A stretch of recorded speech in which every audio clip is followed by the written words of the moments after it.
সাধনার মাঝে অতি সাধনার মাঝে বসেছে গুরু। আয়ে দয়া মাতৃচরণ, আয়ে দয়া মাতৃচরণ, আয়ে দয়া মাতৃচরণ, আয়ে দয়া মাতৃচরণ, आए दया मातृचरण, आए दया मातृचरण, आए दया मातृचरण, आए दया मातृचरण, आए दया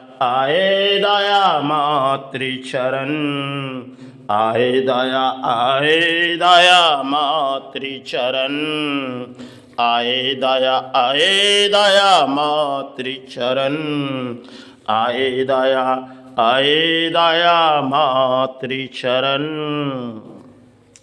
आए दया मातृचरण, आए दया मातृचरण, आए दया मातृचरण, आए दया मातृचरण, आए दया मातृचरण, आए दया मातृचरण।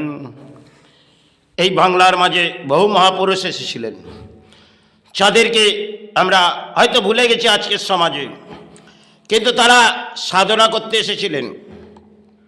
বহু কেউ মহাপুরুষ এই বাংলার মাঝে এসেছিলেন, সময় ক্ষেত্রে এই বাংলায় মহাপুরুষরা এসেছিলেন। ভারতবর্ষের মাটিতে এক একটা মহাপুরুষ তারা সাধনা করতে এসেছিলেন, আর বিশ্ব দরবারে তারা আজও সারা বিশ্ব দরবারের মানুষ মাঙে। আমাদের বাংলার মানুষ আজকে কোথায় এসেছে? সেখানে সাধনা করতে বহু কেউ গুরু এসেছিলেন, তারা সাধনা করতে এসেছিলেন। তারা কেউ অর্থের জন্য নয়, সাধনা করে গেলেন মানব কল্যাণ, মানুষের কল্যাণের জন্যে তারা সাধনা করতে এসেছিলেন। তারা জীবনে মায়ের কাছ থেকে যেটুকুন চেয়েছে সব সমাজকে দিয়ে চলে গেছে। কারণ সমাজ সময় ক্ষেত্রে তাদের জীবনের ইতিহাস দেখবেন, বড় ইতিহাস লাগবে। তারা হয়তো দুঃখের মাঝে বহু কেউ এসেছেন, দারিদ্রতার মাঝে সাধক রামপ্রসাদ সময় ক্ষেত্রে হয়তো পেরিয়ে গেছে, বহু সময় পেরিয়ে গেছে। তিনি এসেছিলেন, হয়তো দারিদ্রতা ছিল জীবনে, খেত মা ছাড়া কিছু বোঝেনি, আর কণ্ঠে আবির্ভাব যেন এক একটি গান আবির্ভাব মা করিয়ে দিয়েছিলেন। তিনি এক মহান সাধক, তাই শতকোটি তার চরণে প্রণাম জানাই। হয়তো এই বাংলার মাঝে কিছু গান হয়তো সাধকের বাজে, সেটা অন্তরে লাগবে। তিনি সে গানগুলো লিখে গেছে, বহু গান হয়তো সেগুলো পাওয়া যায়নি, কিন্তু যতটুকুন এই বাংলা পেয়েছে তাতে সময় ক্ষেত্রে তিনি জাগিয়ে দিয়ে গেলেন গানের মাঝ থেকে। কারণ বহু পুরনো সময়, সে সময় তিনি এক একটা গান হয়তো লিখেছিলেন, আর কিছু গান রাজ্যের মাঝে কেউ গেয়েছিলেন সময় ক্ষেত্রে, সেগুলো হৃদয় ভরে যাবে। তিনি এক মহান সাধক। হয়তো জীবনে দারিদ্রতা ছিলেন, কিন্তু দারিদ্রতার মাঝ দিয়ে তিনি সেবা চালিয়েছিলেন। কারণ পরিবার সন্তান নিয়ে সে কাটিয়ে গেছেন, আবার সাথে ধর্ম কাটিয়েছেন। অপূর্ব গান তিনি কণ্ঠে আবির্ভাব করেছেন, সেটা মা তাকে করিয়েছিলেন। একের পর এক সাধক এই বাংলার মাঝে এসেছিলেন, তারা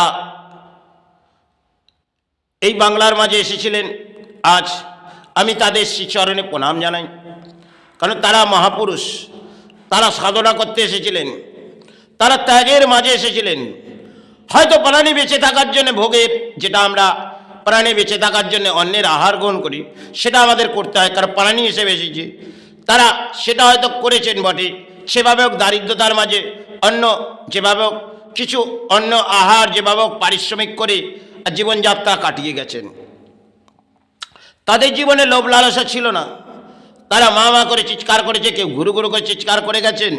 এটাই তাদের সাধনা ছিল।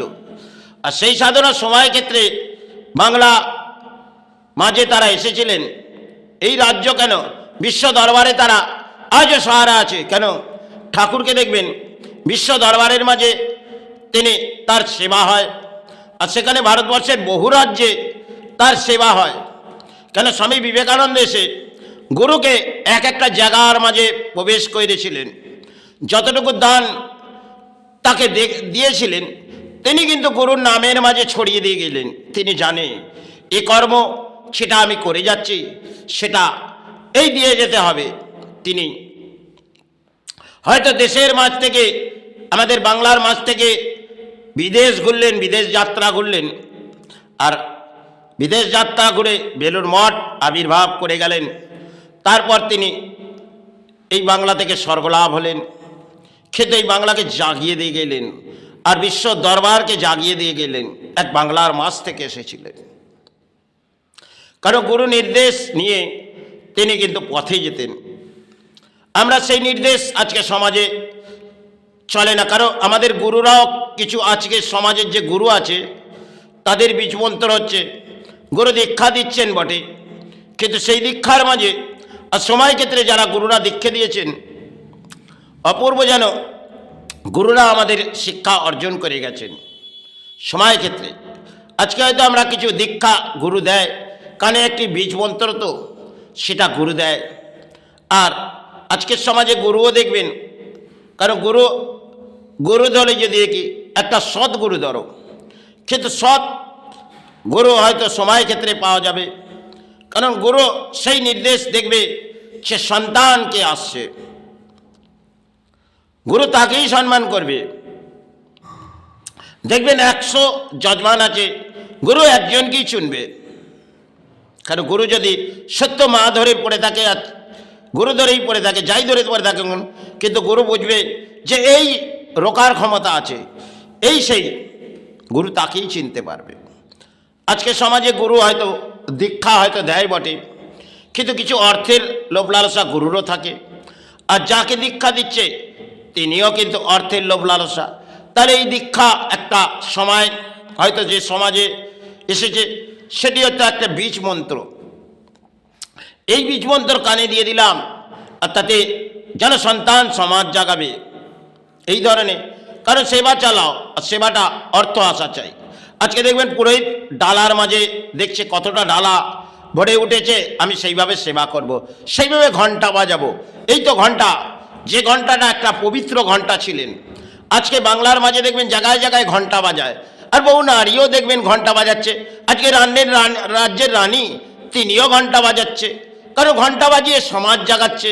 আর সময় ক্ষেত্রে তারা ঘন্টা বাজিয়েছিলেন বটে, কারণ ঘন্টা ধর্মের মাঝে বাজিয়েছিলেন, আজকে অধর্মের মাঝে ঘন্টা বাজছে।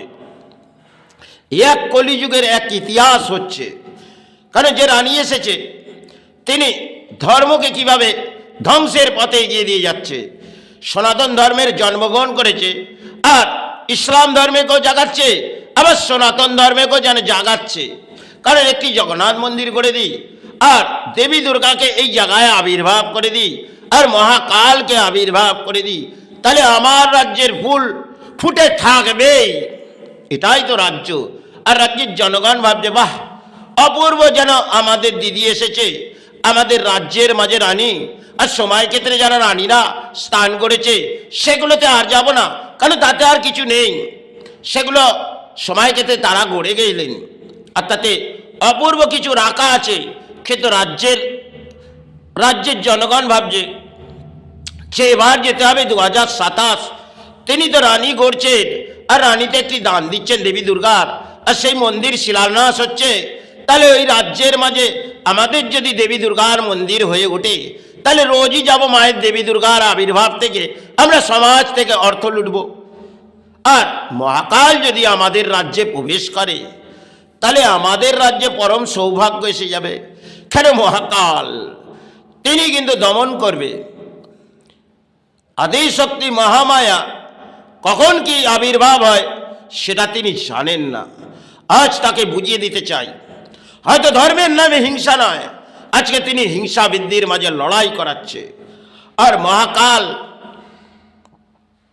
ছাকে নিয়ে উন্মাদ হয়ে পড়েছে সে রাজ্যের সরকার। আজ তিনি সরকার, কাল হয়তো থাকবে কি না জানি না, কিন্তু ধর্মের নামে তিনি যে কাজগুলো করে যাচ্ছেন আর সমাজ তাকে গ্রহণ করছে, বাহ, এটা কলিযুগের একটা অদ্ভুত ইতিহাস হয়তো বাংলার মাঝে ঘটছে বটে। কারণ সময় ধরে বাংলা ভেঙে পড়েছে, আর এই রানী এসেছে বাংলাকে জাগাতে। কারণ দেবী দুর্গার আবির্ভাবে দান দিলেন, আর একটি জগন্নাথ মন্দির গড়ে দিলেন, আর একটি মহাকাল গড়ে দেবে। আপনাদের কালের ঘোড়া ভরিয়ে আসবে, ক্ষণ্যের ঘোড়া নয়, পাপের ঘোড়া নিয়ে আসছে। কারণ কলিযুগে পাপ ছাড়া পুণ্যের আশা এই কলিযুগের মানব জাতির কাছে পাওয়া যাবে না। কারণ পাপ ভিত্তি আত্মা হয়ে গেছে। কারণ আত্মার মধ্যে সৎ আত্মা নেই, অসতে পরিণত। তাহলে তারা ভাবছে যদি এই আত্মা যিনি রানী এসেছে তার আত্মা পবিত্র, তাহলে তিনিই ধর্ম জাগাচ্ছে। জাগুন, তিনি যখন ঘন্টা বাজাচ্ছে তাহলে সেই সমাজ জেগে যাচ্ছে। কারণ ইউটিউবের মাঝে দেখবেন যেগুলো ছড়িয়ে আসছে সেগুলো কিন্তু সত্য। হয়তো সেবাটা করলেন বটে, কারণ লক্ষিন্দরের পিতা বাইনে হাতে ঘণ্টা বাজিয়েছিলেন, কারণ মায়ের আবির্ভাবকে রুখতে দিতে চেয়েছিলেন, কিন্তু মা তাকে অপূর্ব নীলা করে বেড়ালেন। সেটা সবাই ক্ষেত্রে আমরা বহুলা লক্ষিন্দর দেখেছি, কিন্তু লক্ষিন্দরের পিতার অহংকার ছিলেন। সেটি হচ্ছে কি, তিনি শিবের পুজো করতেন। তিনি কিন্তু একটা শক্তিশালী, লক্ষিন্দরের পিতা কিন্তু সেও কিন্তু ঈশ্বর ভক্ত, কিন্তু মাতা তাকে একটা ছলনা করলেন। সে দেখ আমার বাসর ঘরে সেটা করে দেখালেন মা। লক্ষিন্দরের পিতা যখন মায়ের সেবা আবির্ভাব করতে চাইলেন না, মা তখন দেখালেন, দেখ তাহলে তোকে একটা অপূর্ব খেলা খেলবো, তোকে মেনে নিতে হবে। তার অহংকার ছিলেন, আর মাতা তাকে কিছু বুঝিয়ে দিয়েছিলেন।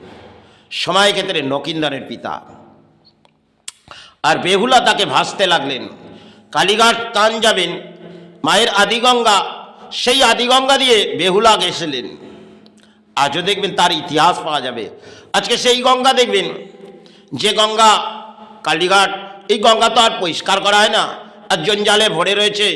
আর সরকার হয়তো রাজ্য সাজিয়ে যাচ্ছে, কিন্তু গঙ্গা সেগুলো হয়তো পবিত্র জায়গা, তার কারণে জোয়ার এলে কিছু ভেসে যায় আর সেখানে পবিত্র হয়ে যায়। কারণ গঙ্গা সেটি পবিত্র। হয়তো আজকের গঙ্গায় দেখবেন যে পরিস্থিতির মাঝে এক একটা কলকারখানার জল ঢুকে সব যেন ভাড়া ডুবিয়ে গেছে, আর নোংরা জলগুলো সেই গঙ্গার মাঝে প্রবেশ করছে। তাহলে এই দূষিত জল যেন ভরে উঠেছে, আর সেখানে সরকার নিরাপত্তা নেই। কারণ সরকারের একটা রাজনীতির খেলা, আর সেখানে জনগণ ভাবছে সেটুকুন ঘটছে ঘটুক, আমাদের জীবনে তো সৌভাগ্য আসছে। হয়তো দুর্ভাগ্য নয়, কেন রানী করে যাচ্ছেন। ধর্মের নামে একটা ব্যবসাও হয়ে গেছে। কারণ ধর্মস্থানগুলো দেখবেন একটা ব্যবসায় পরিণত। তাহলে কালীঘাট স্থান দেখবেন একটি ব্যবসা, আর তারাপীঠও একটি ব্যবসা। কেন মায়ের দর্শন করার মতো সে শক্তি নেই, সেটি বাবা বামদেব করেছিলেন। আর তিনি বৈশিষ্ট্য ছিলেন, সময় ক্ষেত্রে তিনি বৈশিষ্ট্য হিসেবে এসেছিলেন। মা মা করে চিৎকার করে ফের বাম হয়ে এসেছিলেন। সময় ক্ষেত্রে তার জীবনে দারিদ্রতাও কেটেছে বটে। তিনি বাবা বাম, তিনি শিবরূপে জন্মগ্রহণ করেছিলেন, তবেই তিনি এই বাংলার মাঝে এসেছিলেন। এই বাংলাকে জাগিয়ে গেলেন, বহুকেও জাগিয়ে গেলেন। সাধক তো তারা সাধনা করতে এসেছে, আজকে তাদের চরণগুলো আমরা ভুলে গেছি, আর নেতাদের চরণগুলোকে আমরা সাহারা ভেবে নিয়েছি। এটাই বাংলার মানুষ। আজকে দেখবে নেতাদের প্রণাম করছে, কারণ রাজ্যের নেতা তারা ধর্মের মাঝে এসে গেছে, আর ধর্মস্থানও তো একটা জায়গায় চলে গেছে। এদের যদি চরণ ছুঁই, তাহলে মহাপুরুষের মতন যেন আমরা চরণ ছুঁচ্ছি। এটা পরম দুর্ভাগ্য। কারণ মহাপুরুষ তারা এসেছিলেন, তাদের আজকে শ্রীচরণের শতকোটি প্রণাম জানালে, যদি জীবনে তার চরণে প্রণাম জানান, জীবনে আপনার দুর্ভাগ্য থেকে সৌভাগ্য কখনো কখনো না এসে যাবে। হয়তো জীবনে দুর্ভাগ্য আসছে, তারা মহাপুরুষ, তাদের কামনা করুন। এই নেতাদের কামনা করে আপনার জীবনে আপনার সন্তানের সাহারা আসবে না। হয়তো কিছু অর্থ নেতারা দান দেয় বটে, কিন্তু আপনার ঘরের অর্থ তিনিই দান দেয়। আদিশক্তি মহামায়া চায় গুরু, আপনার যাকেই ডাকুন না কেন তিনি কিন্তু একটা দানপত্র নিয়ে আপনার ঘরে পৌঁছে দেয়। হয়তো তাতে আপনার পারিশ্রমিক করতে হয়, তিনি কিন্তু একটা রাস্তা দেখায়। আর এই নেতারা কোনো রাস্তা দেখাবে না, এরা অর্থ লুটবে। এটাই তো সাধনার মাঝে আজকে সমাজে নেমে পড়েছে। যাই হোক, দেহ বইছে আমার, জয় গুরু, জয় মাই।